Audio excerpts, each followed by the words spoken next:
আবার বলছি যে খোদার কসম করে বলছি, আওয়ামী লীগের দালালি দূরের কথা, বাংলাদেশের ভিতরে আওয়ামী লীগের বিরুদ্ধে যত প্রোগ্রাম, যত বক্তব্য, যাহা কিছু আমাদের বাইরে করছে কারা?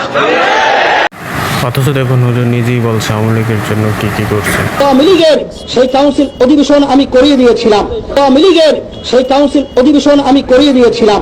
আওয়ামী লীগের ইউনিয়ন কোন কাউন্সিল বরিশালের আশেপাশে কোন ইউনিয়নে করার মতো কোন পরিবেশ তারা তৈরি করতে পারে নাই। তখন তিনি আমার কাছে সংবাদ পৌঁছাইছিলেন যে আমরা চরমোনা ইউনিয়নের কাজ আমাদের দলীয় কাউন্সিল করতে চাই। তখন আমি বলছিলাম যে চাচাকে বলবেন সে নিরাপদে সুন্দরভাবে তার কাউন্সিল অধিবেশন সে চরমোনায় করতে পারবে। তখন আপনারা লক্ষ্য করেছেন যে আমি নিজে বসে থেকে সেখানে চরমোনা ইউনিয়নে আওয়ামী লীগের আপনাদের মতামত কমেন্টে জানিয়ে দিন।